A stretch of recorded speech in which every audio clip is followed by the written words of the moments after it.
विष्णु पुराण कथा भाग 4। क्षीरसागर मंथने के समय राक्षस देवताओं का मजाक उड़ाते रहे और अपना पूरा भुजबल दर्शाते हुए सर्पराज का खींचते रहे। देवताओं ने अपने बल का पूरा प्रयोग किया। उनके खींचने की इस प्रक्रिया में वासुकी महासर्प ने विष उगल दिया। वह विष ज्वालाएं बिखेरने लगा। इन ज्वालाओं में कितने ही राक्षस जल गए। लग रहा था कि इस हलाहल से पूरा लोक ध्वंस हो जाएगा। उसी समय मंदर पर्वत की समुद्र के अंदर डूब गया। सबने शिव से प्रार्थना की। शिव ने हलाहल को निगल डाला और उसे कंठ में ही रोककर लोक की रक्षा की। वे गरल कंठ कहलाए गए। विपत्ति टली पर पर्वत डूब गया। देवताओं ने विष्णु से प्रार्थना की। विष्णु ने बड़े कच्छप के रूप में कुमावतार लिया और समुद्र में डूबे पर्वत को अपनी पीठ पर ढोते हुए ऊपर ले आए। कच्छप बनकर मंदर पर्वत को ढोते हुए भगवान विष्णु ने बड़ी सावधानी बरती। पर्वत पर बैठकर उन्होंने एक पांव से उसे दबाकर रखा, जिससे वह इधर उधर न हिले डुले। साथ ही देवताओं के साथ मिलकर वे समुद्र को मंथने के काम में लगे रहे। ये विष्णु बहु रूपों में दिखे। सागर मंथने का काम सुरासुर रूप से चलने लगा। क्षीर सागर से चंद्र, लक्ष्मी, कल्पवृक्ष, कामधेनु, ऐरावत हाथी, उष्णश्राव घोड़ा, शूरा नामक नशा व उत्तेजना प्रदान करने वाले पेय और कितने ही पदार्थ उत्पन्न हुए। शिव ने कंठ के हलाहल के ताप के उपशमन के लिए चंद्रमा को सिर पर धारण कर लिया और चंद्रशेखर बने। लक्ष्मी देवी ने श्रीवत्स कौस्तुभ मणियों की वैजयंती माला पहनकर भगवान विष्णु से विवाह किया। भगवान विष्णु लक्ष्मीकांत बने। देवता शूरा पीकर शूर बने। अंत में अमृत प्राप्त हुआ। आयुर्वेद के मूल विराट धन्वंतरी के रूप में अमृत कलश लिए अनेक औषधियों को धारण किए विष्णु पदासन पर आसीन हो समुद्र से होते हुए प्रकट हुए। अमृत के लिए जब क्षीर सागर मंथा गया तब प्रारंभ में हलाहल विश्व उत्पन्न हुआ। कितनी ही विशेषताओं के घटने के उपरांत और देव सहायताओं के बाद अमृत प्राप्त हुआ। लक्ष्य की प्राप्ति हुई। इसीलिए श्रम से साधा जाने वाला काम सागर मंथन कहलाता है और ये उसका पर्यायवाची शब्द बन गया। धन्वंतरी के हाथ में जो अमृत कलश था उसे राक्षस उड़ा ले गए और दावा किया कि ये हमारा है। राक्षसों और देवताओं में मुठभेड़ शुरू हुई। जब दोनों के बीच में ये छीना झपटी हो रही थी तब मंत्र मुग्ध कर देने वाली जगमोहिनी वहां पर प्रत्यक्ष हुई। उसे देखकर राक्षस उस पर रीझ गए। मोहिनी ने राक्षसों से कहा, अमृत मुझे दे दो, मैं बांटूंगी। उसकी बातों में आकर राक्षसों ने कलश उसको सुपुर्द कर दिया। राक्षस एक तरफ बैठे तो देवता दूसरी तरफ। दोनों के बीच में कलश को कमर पर सटाए जगमोहिनी नृत्य करने लगी और अमृत बांटने को सनंत हो गई। निश्चेष्ट होकर देवता एकटक उसी की तरफ देखने लगे। मदहोश राक्षस मोहिनी के सौंदर्य को देखते हुए तमन्ने हो गए। उन्हें अपनी सुध नहीं रही। देवताओं को भी पहले ये ज्ञात नहीं था कि आखिर ये मोहिनी है कौन, पर जब उन्होंने देखा कि वह देवताओं को ही अमृत पिला रही है और राक्षसों को सल रही है तो वे जान गए कि मोहिनी कोई और नहीं बल्कि साक्षात भगवान विष्णु ही रस रूप पधारे हैं। इसीलिए वे चुपचाप अमृत पीते गए। जहाँ देवता निर्लिप्त होकर अमृत का सेवन करते हुए अमृतत्व पा रहे थे, वहां दैत्यों ने जगमोहिनी के मायाजाल में फंसकर उन्नत होकर अमृतत्व खो दिया। राहु नामक एक होशियार राक्षस ने जान लिया कि जगमोहिनी राक्षसों को सल रही है। वह जल राक्षसी सहिष्का का पुत्र है, बड़ा ही मायावी है। जब उसने देखा कि सच्चाई बताए पर भी राक्षस सुनने और विश्वास करने की स्थिति में नहीं है, तो उसने स्वयं देवता का रूप धारण किया और देवताओं की पंक्ति में बैठकर अमृत पी गया। सूर्य चंद्र ने उसकी ये धूर्तता देखी और उन्होंने मंदर पर्वत पर आसीन बहुरूपी भगवान विष्णु को ये विशेष सूचित किया। विष्णु ने अपना चक्र राक्षस को मार डालने भेजा। विष्णु के चक्र से बचने के लिए राहु ग्रहों में चक्कर काटता रहा और आखिर अंतरिक्ष में प्रवेश किया। चक्र ने वहां भी उसका पीछा किया और उसके सिर को धड़ से अलग कर दिया। अमृतत्व की शक्ति के कारण सिर और धड़ सजीव ही रहे। सिर राहु और धड़ केतु के रूप में दो ग्रहों में परिवर्तित हुए और ग्रह राशि में सम्मिलित हो गए। राहु केतु ग्रहों के कारण अब ग्रह 9 हो गए। राहु केतु चंद्र सूर्य पर बहुत क्रोधित थे, क्योंकि उन्हीं के कारण उसकी पोल खुल गई थी। प्रतिकार की भावना से वे अमावस्या व पूर्णिमा के पूर्व दिनों में उन पर छानने लगे और उन्हें पीड़ित करने लगे। ये सूर्य चंद्र ग्रहण बने। पूरा का पूरा अमृत देवताओं को पिलाकर मोहिनी अदृश्य हो गई। राक्षसों को अपनी त्रुटि मालूम हो गई। तब से लेकर वे विष्णु और देवताओं के कट्टर दुश्मन बन गए। अमृत मंथने के दौरान विष्णु ने कुमावतार, धन्वंतरी का अवतार तथा मोहिनी का अवतार धारण किया। धन्वंतरी अमृत के साथ साथ औषधि तथा औषधि वेद भी ले आए। वेद शास्त्र के अधिदेवता व वेदों के कुल देव के रूप में धन्वंतरी की पूजा होने लगी। जगमोहिनी विश्व मोहिनी मानी जाने लगी और सौंदर्य व विलास का प्रतीक बनी।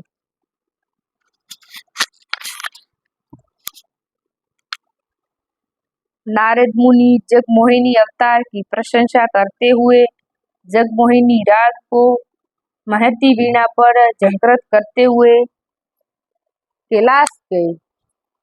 माता पार्वती ने ये सुनकर नारद मुनि से कहा, अधम और नीच राक्षसों को सलने मात्र से क्या जगमोहिनी कहलाने की योग्य हो जाएगी? हाँ माते, किसी को भी आनंद सागर में डुबो देने वाली और अपने सौंदर्य व हाव भावों से विश्व भर को अपने वश में कर लेने वाली जगमोहिनी तो है।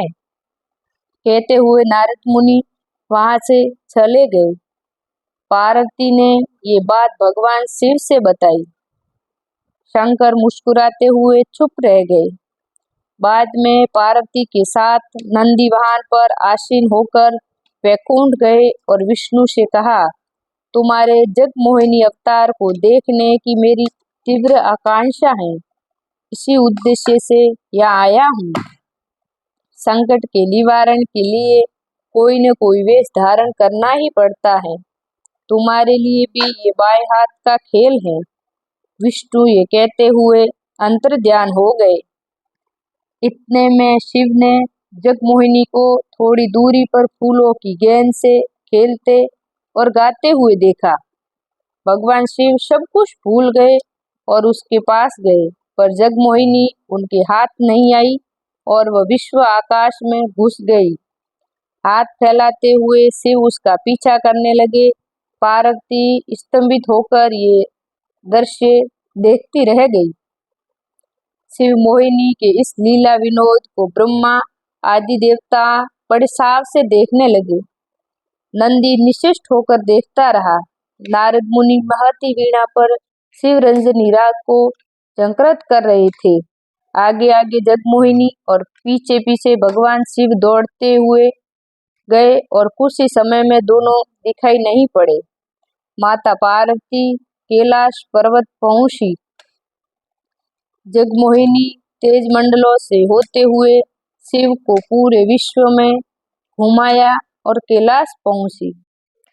शिव को उसे छूने से मना करती हुई जब माता पार्वती के पास जाने लगी, तब भगवान शिव ने उसकी कमर पकड़ ली। देखा, आपका पतिदेव कितना नटखट है, कहती हुई भय के मारे वह माता पार्वती के पास जाकर खड़ी हो गई। देखते देखते जगमोहिनी पार्वती के सम्मुख विष्णु के रूप में प्रकट हुई। भ्राते, आप विश्वमोहन जगमोहिनी केशव स्वामी हैं। ये सब कुछ शिव केशव लीला नाटक है ना? माता पार्वती ने भगवान विष्णु से पूछा। हाँ हाँ, आपने ठीक कहा, कहते हुए वीणा बजाते नारद मुनि वहां आए। जगमोहिनी और शिवरंजनी राग में हरिहर की लीलाओं का गाना करते हुए तीनों लोकों में विचरने लगे।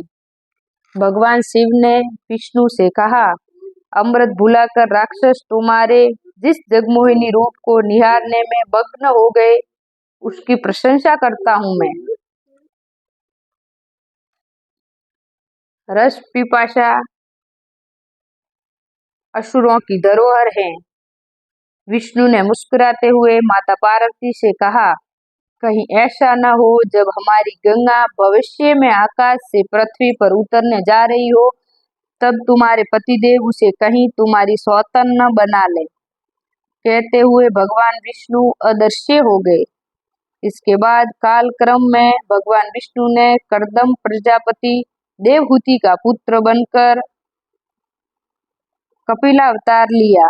बचपन से ही तपस्या करके ज्ञान संपन्न होकर कपिल महामुनि के नाम से प्रसिद्ध हुए। कपिल ने अपनी माता देवहूति को अनेकों तत्वों का बोधन किया, जो संख्या योग्य के नाम से प्रसिद्ध हुए। जब कपिल महर्षि पाताल लोक में निर्विराम एक गुफा में तपस्या कर रहे थे, तब पृथ्वी पर सागर सम्राट 100वां अश्वमेध यज्ञ करना चाह रहे थे।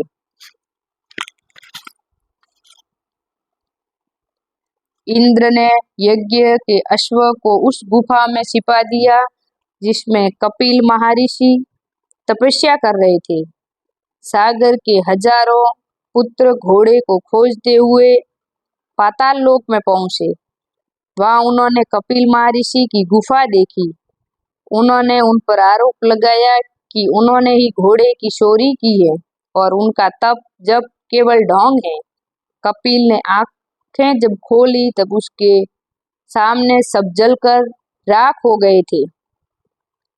जब भस्म राशियों पर विष्णुपाद रखे गए और स्वर्ग में मंदाकिनी की तरह प्रवाहित हो रही गंगा को पृथ्वी पर ले आने के लिए सागर के परपुत्र भागीरथ ने घोर तपस्या की और गंगा को प्रसन्न किया। साथ ही माता गंगा के वेग को सह सकने वाले शिव की तपस्या करके उन्हें भी प्रसन्न कर लिया।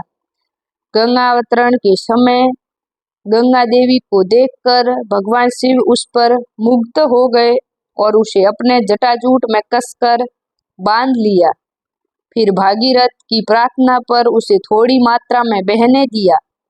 गंगा भागीरथ के साथ गई और उसके पूर्वजों की भस्म राशियों पर प्रवाहित होकर उन्हें पुण्य लोक भेजा। परम शिव गंगाधर बने और ये गंगा पार्वती की सौतन हुई। सनक नंदादि मुनि कहलाए जाने वाले सनक, सनद, संतुष्ट, सतनकुमार नामक 4 मुनि ब्रह्मा के मानस पुत्र हैं। सदा वे बालक ही बने रहते हैं। विष्णु भक्ति में तत्पर होकर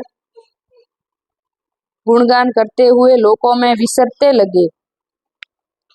विष्णु के दर्शन करने वैकुंठ गए। सब द्वारों को पार किए करते हुए विष्णु को मंदिर द्वार पर पहुंचे।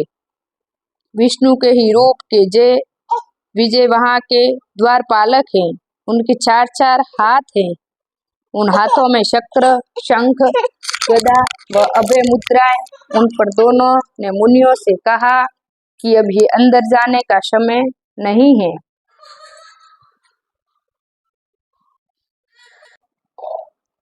विष्णु के दर्शन के लिए हमारी दृष्टि में कोई समय असमय नहीं है। कहते हुए उनकी परवाह किए बिना जब वे अंदर जाने को उद्यत हो गए तब द्वारपालकों ने गदा उठाकर उन्हें रोका। सनकादि मुनियों ने उन्हें श्राप देते हुए कहा, तुमने विष्णु द्वारपालक बने रहने की योग्यता नहीं है, राक्षस होकर जन्म लोगे। ये कोलाहल सुनकर द्वार खोलते हुए भगवान विष्णु लक्ष्मी समेत वहां आए। जय विजय ने मुनियों के श्राप के बारे में उनसे बताया और अपना दुख व्यक्त किया। मुनिगण भी अपनी जल्दबाजी पर मन ही मन चिंतित हुए।